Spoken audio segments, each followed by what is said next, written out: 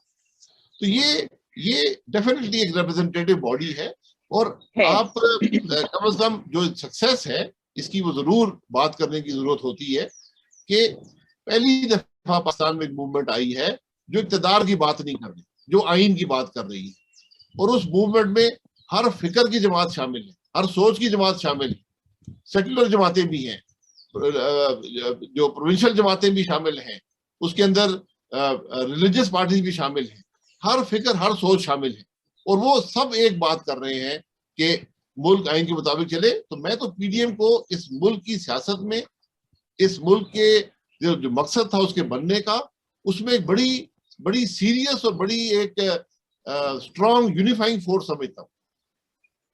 میں آپ سے اگری کرتی ہوں، اور میں خیر ظاہر ہے میرا خیال ہے کہ آن گراؤنڈ ایڈمنسٹریٹولی زیادہ جو وسیع موومنٹ ہے وہ شاید مشکل ہوگی، لیکن ایم آر ڈی میں بھی ہر قسم کے لوگ شامل تھے، صرف پارٹیاں نہیں تھیں۔ یہاں پہ سوال یہ آتا ہے کہ آپ بالکل درست فرما رہے ہیں کہ ہر فکر کی اور ہر علاقے کی پارٹی شامل ہے، لیکن ایک صاحب محسن داوڑ صاحب، ان کو سکویز آؤٹ کر دیا گیا۔ وہ فاٹا ایکس فاٹا کے بہت بڑے علاقے کے واحد نمائندے تھے، اور وہاں کی بڑی مخصوص ایشوز ہیں، اور وہ بھی ہمارے حقوق ہی کے ایشوز ہیں۔ وہ کیسے ہو گیا جی؟ جی ہم نے پی ٹی ایم کو انوائٹ کیا تھا، وہ ریپرزینٹڈ ہیں پارلیمان کے اندر، حالانکہ ممبران آزاد اپنے آپ کو کہتے ہیں، انہوں نے پارٹی کا سمبل نہیں لیا تھا۔ تو محسن داوڑ صاحب میٹنگز میں آئے، وہاں پر اعتراض یہ ہوا کہ پی ٹی ایم جو ہے وہ تو پی ڈی ایم کی مخالفت کر رہی ہے، اور جو دوسرے پی ٹی ایم جو ہے وہ پی ڈی ایم، انہوں نے واضح بیان دیا کہ ہم پی ڈی ایم کا حصہ نہیں ہیں۔ تو جو محسن داوڑ صاحب کے ساتھ دوسرے ایم این اے تھے علی وزیر صاحب، انہوں نے بھی کہا جی کہ میں اس میں شامل نہیں ہوں گا۔ تو پھر ہم نے محسن داوڑ صاحب سے، جو میرے دوست ہیں، میں نے ان سے گزارش کی کہ جناب یہ پاسبل نہیں ہے کہ ہم آپ کو یہاں پر پلیٹ فارم پر یہ موقع دے سکیں، تو ورنہ اور بھی لوگ آزاد حیثیت میں شامل ہونا چاہیں گے۔ تو ان کے جو بات ہے وہ ریپرزینٹڈ ہے پی ڈی ایم کے پلیٹ فارم پر، کوئی اس میں ایسی کمی نہیں ہے۔ ٹھیک ہے، میرا خیال ہے آپ نے اشارہ کیا ہے ٹورڈز، جو کہ بات درست ہے، towards problems within P T M, لیکن یہ پھر بھی ایک افسوسناک بات ہے، کیونکہ وہ بہت، میرا خیال ہے Mohsin Dawar is an asset, would be an asset wherever he goes, whichever platform he works for، اور وہ آپ لوگوں کے سارے پوائنٹس کے ساتھ متفق تھے۔ بہرحال واپس آ جاتے ہیں، یہ جو بات چل رہی ہے کہ آپ اب جو پی ٹی آئی کے ممبران ہیں اسمبلیز کے، وہ اپنا فیوچر پی ٹی آئی کے ساتھ، کیونکہ پی ٹی آئی کا فیوچر نہیں دیکھ رہے، تو اپنا فیوچر بھی ان کے ساتھ نہیں دیکھ رہے، اور وہ چاہتے ہیں کہ آپ لوگوں کے ٹکٹس ان کو اگلی دفعہ ملے۔ تو میرا سوال یہ ہے، اور وہ اس کے عوض آپ لوگوں کو ووٹ دیں گے، چاہے آپ کے سینیٹر بنانے میں، چاہے چیئرمین بنانے میں، چاہے جس بھی چیز میں۔ تو میرا سوال یہ ہے کہ کیا آپ ان کو ٹکٹ دیں گے؟ کیا یہ چلتی رہے گی روایت؟ دیکھیے یہ ایک بڑا ڈیفیکلٹ کوشچن ہے۔ اس دفعہ جب یہ عدم اعتماد، یہ جو سینٹ کا الیکشن تھا، ہم الیکشن مانگنے والے تھے، ہم ووٹ مانگنے والے تھے، ہم نے ووٹ مانگا ہر ایک سے، اور میں خود حیران ہو گیا کہ کتنی بڑی، کیونکہ میں ان لوگوں میں شامل تھا جو ووٹ مانگ رہے تھے، تو میں خود حیران ہو گیا کہ کتنی بڑی تعداد میں ایم این ایز ہیں جو اوپنلی کہتے ہیں کہ ہم اس پی ٹی آئی کی قیادت سے تنگ ہیں، انہوں نے ملک کو کچھ نہیں دیا، انہوں نے ہمارے مسائل حل نہیں کیے، ہم حلقے میں جانے کے قابل نہیں ہیں، ہماری سیاست تباہ ہو گئی۔ اور یہ وہی لوگ تھے جو ماضی میں یا پیپلز پارٹی میں یا پی ایم ایل این میں یا کسی اور جماعت میں شامل تھے، ہمارے دوست تھے، ہمارے کلیگز تھے، ہم ان کو جانتے ہیں پچھلے 20-30 سال سے۔ تو اور اس میں سے کسی شخص نے پیسے کی بات نہیں کی، ایک شخص نے بھی پیسے کی بات نہیں کی۔ یہ ایکسپیکٹیشن ان کی ضرور ہے کہ مستقبل میں آپ ہماری سیاست کو ریہیبلیٹیٹ کریں گے، یہ ان کی ایک جائز ایکسپیکٹیشن ہے۔ یہ شرط کہ کل مجھے آپ ٹکٹ دیں گے، یہ میرا خیال ہے میں نے جن لوگوں سے رابطہ کیا 2 افراد نے یہ شرط رکھی اور ہم نے شرط نہیں مانی، تو ان کی ایکسپیکٹیشن ضرور ہے، لیکن یہ سودا نہیں تھا کہ اپنی سیاست لے لو اور ہمیں ووٹ دے دو، یہ سودے کی بات نہیں تھی، ایک اصول کی بات تھی۔ اور ان میں سے بہت سے ایسے لوگ ہیں جو کم از کم میں اگر مجھے چوائس دی جائے میں ان کو اپنی پارٹی میں ویلکم کروں گا، اچھے سیاستدان ہیں، کسی دباؤ میں کسی اور بات پر وہ چھوڑ کے چلے گئے، اگر کل وہ ہماری پارٹی کا ٹکٹ لیتے ہیں، اور کئی بہت سے ایسے حلقے ہیں جہاں ہمارے پارٹی کے کینڈیڈیٹس نہیں ہیں اس وقت، یہ سیاست میں یہ سب چیزیں ہوتی ہیں، لیکن کچھ اصول بھی رکھنے کی ضرورت ہوتی ہے۔ جی میں سمجھ رہی ہوں جو آپ نے جس طرف بات کی کہ اچھے ہیں، کسی دباؤ میں گئے یا جو بھی ہے، لیکن مسئلہ پھر یہ آتا ہے، اور آج کل جو آپ کا ووٹر ہے وہ یہ بات میں اس کو کرتے ہوئے دیکھتی ہوں کہ ایک وہ اس طرح کا لفظ ہے جو لوٹا کا لفظ، وہ کہتے ہیں کہ بھائی یہ ان کی سیاست اب ختم ہونی چاہیے، اور یہ جو باری باری باری باری باری باری باری ڈفرینٹ پارٹیوں میں جاتے ہیں، اور عین جب وقت ہوتا ہے کھڑے ہونے کا تو ظاہر ہے وہ دباؤ میں آ کے یا جس میں بھی آ کے دوسری سائڈ پہ یا وہ دیکھ رہے ہوتے ہیں کہ بھئی ہوا اسٹیبلشمنٹ کی ادھر چل رہی ہے تو وہ ادھر چلے جاتے ہیں، پھر آپ کے پاس واپس آ جائیں گے، پھر وہی ہوتا رہے گا۔ تو بہت سے لوگوں کی سوچ یہ ہے کہ یہ سلسلہ اب بند ہونا چاہیے، گو کہ بہت سے اچھے لوگ بھی ہوں گے اس میں مانتی ہوں، لیکن یہ سلسلہ بند ہونا چاہیے۔ یہ بات بالکل درست ہے۔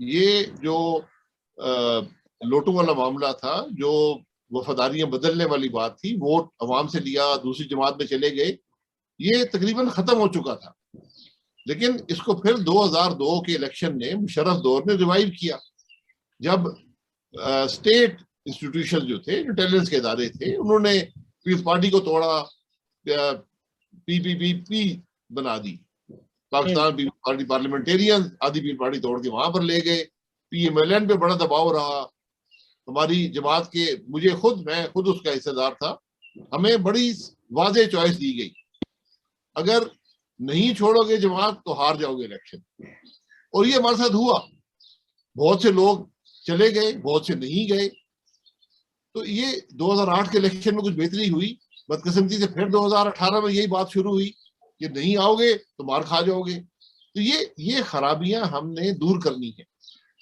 جی ہاں، تو اسی لیے بالکل جس طرح سے آپ نے بتایا ہے، اس میں دوسروں کا رول تو بڑا صاف نظر آ رہا ہے۔ گوئنگ فارورڈ ایک رول وہ ہے جو ڈیموکریٹک پارٹیز نے پلے کرنا ہے کہ یہ ڈیموکریٹک پارٹیز جو ہیں یہ اب اپنی سائڈ سے اس چیز کو اینڈ کریں کہ چلیں جو لوگ جاتے ہیں اس ایسے وقت پہ وہ پھر اب ہمارے ساتھ نہ آئیں، اور یہ تاکہ صفائی ہونی شروع ہو۔ میں آپ تک یہ بات پہنچانا چاہتی تھی کہ بہت سارے لوگ کرتے ہیں، اور آپ کے لیے 1-2 سوال رہ گئے، آپ نے بہت ٹائم دیا، یہ بتائیے گا، اور یہ بہت چھوٹا سا ہے کہ یہ ابھی آپ 4 سینیٹر بنا سکتے تھے خیبر پختونخوا سے ایک فارمولے کے مطابق، اور میں وہ ڈسکرائب نہیں کروں گی کیونکہ وہ آپ کو خود پتا ہے، لیکن آپ نے عباس آفریدی صاحب کو ایک جنرل ٹکٹ دے دیا، اور اس کی وجہ سے اینڈ میں یہ ہوا کہ پی ڈی ایم کو صرف 2 سینیٹر بنے اور 10 پی ٹی آئی کے بن گئے۔ کیا آپ سمجھتے ہیں کہ یہ بہت بڑی غلطی تھی؟ دیکھیں، غلطی نہیں تھی، جو کے پی میں حالات تھے اس میں اتنی ایک وائڈ اسپریڈ ہولڈنگ تھی ووٹس کی ڈفرینٹ گروپس کے پاس کہ اگر ہم ان کو دیکھتے، صرف نمبرز کو دیکھتے تو ہمارا صرف ایک جنرل سیٹ پہ اکٹھے کر کے پول کر کے ووٹس جو ہے ایک ڈیفینیٹلی بن جاتا جے یو آئی کا، اور ایک اے ایم پی کا بن جاتا۔ بالکل ہم نے اس میں محنت کی اور یہ سب پارٹیوں نے ایگری کیا کہ اگر ہم اپنے یہ 5 کینڈیڈیٹس کھڑے کریں گے تو ان کے جیتنے کی ایک امید ہے، اور اس میں چونکہ یہ نظام ایسا ہے، مثلا عباس آفریدی صاحب جو ہیں، جو دونوں افراد جیتے ہیں اے این پی کے اور جے یو آئی کے، وہ عباس آفریدی صاحب جب نمبر پورا نہیں کر سکے تو ان کے سیکنڈ پریفرنس ووٹ جو تھے جب ان 2 جماعتوں کو گئے تو وہ 2 سیٹیں ہمیں مل گئی۔ تو ہم نے نظام کے اندر یہ گنجائش رکھی ہوئی تھی کہ ہم کم از کم اپنی 2 سیٹیں ضرور حاصل کریں گے اور ہم شاید اس سے زیادہ بھی حاصل کر لیں، کیونکہ یہ وہاں پر اتنے زیادہ کینڈیڈیٹ تھے، ووٹنگ کا پیٹرن اس قسم کا تھا۔ اوکے، آپ نے ابھی بات کی، ابھی پہلے بھی ہم بات کر رہے تھے کہ بات کرنا ورسز ایکشن لینا، جو ہم نے وائٹ پیپر وغیرہ کی، کمیشنز کی بات کی، ٹروتھ کی بات کی، وہیں پہ یہ کرپشن کی جو کہانی ہے اس میں نے خاص طور پہ نون لیگ کی طرف سے بہت دفعہ دیکھا ہے کہ فیصل واگڈا صاحب کی کوئی تقریباً 12 کے قریب کوئی پراپرٹیز جو یو کے یا لنڈن کے اندر ہیں، اس پہ کرپشن کی بات ہوتی ہے کہ they are beyond the means. تو وہ میں 2 سال سے بیانات اور ویڈیوز سن رہی ہوں، اور کوئی کھڑا ہوا ہوگا ایک پراپرٹی کے آگے، کوئی کھڑا ہوگا دوسری کے آگے، تو یہ 2 سال سے سن رہی ہوں۔ لیکن پی ایم ایل این جو ہے وہ یہاں یو کے کی نیشنل کرائم ایجنسی کے پاس کیوں نہیں گئی اس بات کی تفتیش کرانے کے لیے، جس طرح سے ملک ریاض صاحب کی کرائی گئی تھی؟ نیشنل کرائم ایجنسی نے کی تھی، ان کے جو پراپرٹی تھی اور ان کے جو اکاؤنٹ میں پیسے تھے اس کے وہ مینز شو نہیں کر سکے تھے، تو وہ ضبط ہو گئی تھی اور وہ حکومت پاکستان کو دے دی گئی تھی۔ تو یہ آن گراؤنڈ 12 پراپرٹیاں روز تصویریں دکھانے کی بجائے آپ لوگ نیشنل کرائم ایجنسی کیوں نہیں چلے جاتے؟ مجھے نیشنل کرائم ایجنسی کا نہیں پتا کہ ان کے کیا ریکوائرمنٹس ہوتی ہیں، میرے خیال تھا کہ وہ صرف اسٹیٹ کی بات سنتے ہیں، وہ پرائیویٹ سٹیزن کی بات نہیں سنیں گے۔ ہم نے کبھی کسی پر بغیر سبسٹینشیٹ کیے الزام نہیں لگائے، یہ ہماری پارٹی کا ہمیشہ سے اصول رہا ہے، ہم کسی کو پر الزام نہیں لگائیں گے، کسی کو کرپٹ نہیں کہیں گے جب تک ہمارے پاس سبسٹینشیٹڈ ثبوت نہیں ہوتا یا اتنی مصدقہ بات نہیں ہوتی جس کو ہم رکھ کر وزن ہو بات کر سکیں۔ بدقسمتی سے اگر آپ یہ نیشنل کرائم ایجنسی جو ہے اگر یہ سنتی ہے تو ہم ان کو بھی اپروچ کر لیں گے۔ میرا خیال ہے کرنا چاہیے، کیونکہ یہ بات تو ہوتی رہی ہے، اور یا تو پھر اس کو پھر ہم یوں سمجھیں کہ یہ سبسٹینشیٹڈ نہیں ہے، ویسے ہی باتیں کی جا رہی ہیں، اور اگر ثبوت کے ساتھ باتیں ان لوگ جو آپ کے ممبران کر رہے ہیں ان کے پاس اگر ان کو پتا ہے واقعی کہ یہ اس کے پیچھے there is no means, then really they should be going, کیونکہ ملک ریاض صاحب کے اگینسٹ گئے اور وہ تو یہاں پہ کرائم کو انویسٹیگیٹ کرتے ہیں۔ تو میرا آخری سوال آپ سے ہے کہ جو ویسٹرن ڈیموکریسیز ہیں جو کہ جمہوریت کے علم بردار ہیں، ان کو بہت اچھی سے پتا تھا، یہ میری انڈرسٹینڈنگ ہے، کہ پاکستان میں یہ جو گاڈ فادر، پیناما اور اقامہ اور تنخواہ نہ لینا کے یہ جو اکاؤنٹیبلٹی کے نام پہ جو جمہوریت اور ایک جمہوری حکومت کے ساتھ کھلواڑ ہو رہا ہے، اس کی اصلیت ان کو معلوم تھی۔ کیا آپ کی بھی یہی انڈرسٹینڈنگ ہے؟ میں برطانیہ، کینیڈا، امریکہ اس طرح کے ملکوں کی بات کر رہی ہوں، فائیو آئیز اسپیسیفکلی جو انٹیلیجنس شیئرنگ کرتے ہیں اور جو ہمارے ملک کے اوپر سخت نظر رکھے ہوئے ہوتے ہیں۔ دیکھیں، یہ جن ممالک کی بات آپ نے کی ہے، یہ جمہوریت صرف اپنے ملک میں چاہتے ہیں، دوسرے ملک میں وہ اپنے رشتے چاہتے ہیں یا اپنا مفاد چاہتے ہیں۔ ان کی وہ لپ سروس ضرور ہوتی ہے، لیکن آپ ریکارڈ دیکھ لیں کہ وہ ہمیشہ جو نان ڈیموکریٹک حکومتیں نہیں ہیں ہمیشہ ان سے زیادہ خوش رہتے ہیں، اور ان کے زیادہ تعلقات بھی اسٹیبلشمنٹ سے ہوتے ہیں۔ یہ بدقسمتی ہے ہمارے ملک کی کہ ہم نے مختلف طریقے سے اپنے رشتے ممالک ساتھ رکھے ہوئے ہیں اور ہمیشہ نقصان اٹھایا ہے ان معاملات میں۔ تو ان سے توقع کرنا، تو میں سمجھتا ہوں ہمیں ان اپنا مفاد دیکھنا ہے، جس طرح ان کا مفاد سرو ہوگا وہ تو وہیں پہ جائیں گے۔ تو یہ یقینی بات ہے کہ وہ آپ پہ ملک پہ نظر رکھتے ہیں اور اس انٹیلیجنس کو استعمال کرتے ہیں آپ کو ڈیسٹیبلائز کرنے کے لیے جب بھی ان کی ضرورت ہو۔ یہ ایک لمبی ڈبیٹ ہو جاتی ہے، پھر اگین وہ بات آتی ہے کہ بہت سی ایسی باتیں ہیں جو کی نہیں جا سکتی ان کے حقائق کا علم ہونے کے باوجود، تو یہ بھی اسی میں بات سمجھ۔ اوکے، سو یہی کوشچن ہے، do you then think that they looked away deliberately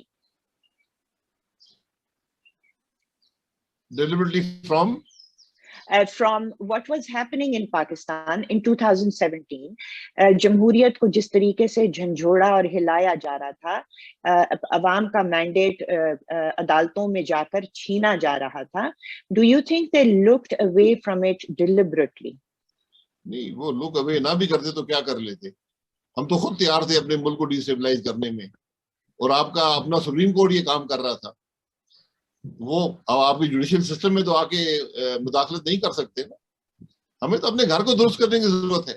جب آپ کا سپریم کورٹ ہی ٹرائل کورٹ بن جائے، ایسا ٹرائل کرے کہ جس میں کوئی رائٹ آف اپیل ہی نہ ہو، جو آئین کے ہر شق کو توڑتا ہو اور وہ فیصلہ کر دے ایک ایسا فیصلہ جو کبھی بھی دنیا میں کہیں پر پریسیڈنٹ نہیں بن سکتا کسی بھی عدالتی معاملے میں، تو پھر برطانیہ کیا کر لے گا، یا امریکہ کیا کر لے گا، یا فائیو کیا کر لیں گے؟ بالکل ٹھیک ہے، میں 100% اگری کرتی ہوں کہ گھر تو ہمیں اپنا صاف کرنا ہے، اور ایک دفعہ گھر صاف کرنے پہ میاں صاحب نے جو بات کی تھی بڑا کچھ ہو بھی گیا تھا، اگری کرتی ہوں، لیکن اس کے ظاہر ہے انٹرنیشنل چیزیں بھی تو افیکٹ کرتی ہیں ہمارے ملک کو. تو مجھے ایسا سوال صرف یہ ہے کہ ہم تو کریں صاف نہ کریں جو بھی ہے، وہ بھی کئی بار آنکھیں دکھاتے ہیں. بے نظیر بھٹو کو سپورٹ کر کے لائے تھے، ان کے بھی کچھ انٹرسٹ ہوتے ہیں یا ان کے کچھ ایٹیٹیوڈز ہوتے ہیں. تو مجھے اس دفعہ لگا کہ دے لکڈ اوے ڈیلیبریٹلی، اور آپ کو لگا کہ نہیں لگا. اور یہاں پہ پھر اسی کے ساتھ جڑا ہوا میں پھر آخری سوال رکھ دیتی ہوں کہ آخری ہی تھا لیکن یہ کیونکہ اس سے جڑا ہوا ہے، سی پیک کا کیا فیوچر ہے؟ سی پیک ایک بہت بڑی اپرچونٹی ہے پاکستان کے پاس، اور میں نے جیسے آپ نے بھی کہا کہ دوسرے ممالک ہمیشہ اپنا مفاد دیکھتے ہیں.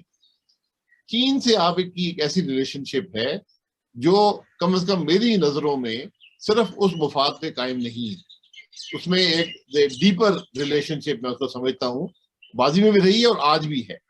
اس پر بہت سی بحث ہو سکتی ہے، لیکن کم از کم میرا جو مشاہدہ ہے وہ ریلیشن شپ صرف ایک بائیلیٹرل ریلیشن شپ ایسی نہیں ہے جو کہ وہ صرف اپنے ملک کا مفاد دیکھیں اور ہم صرف اپنے ملک کا مفاد دیکھیں. اس میں ایک ڈیپر انڈرسٹینڈنگ قائم رہی ہے.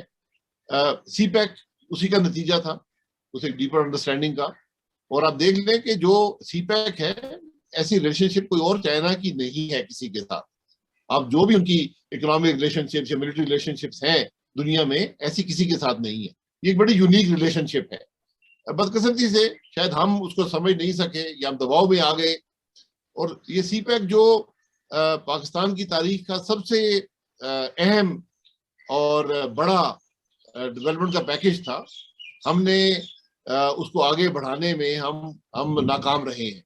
تو آج ضرورت ہے کہ ہم اس کو ری وزٹ کریں اور سی پیک جو ہے اس کو آگے بڑھائیں.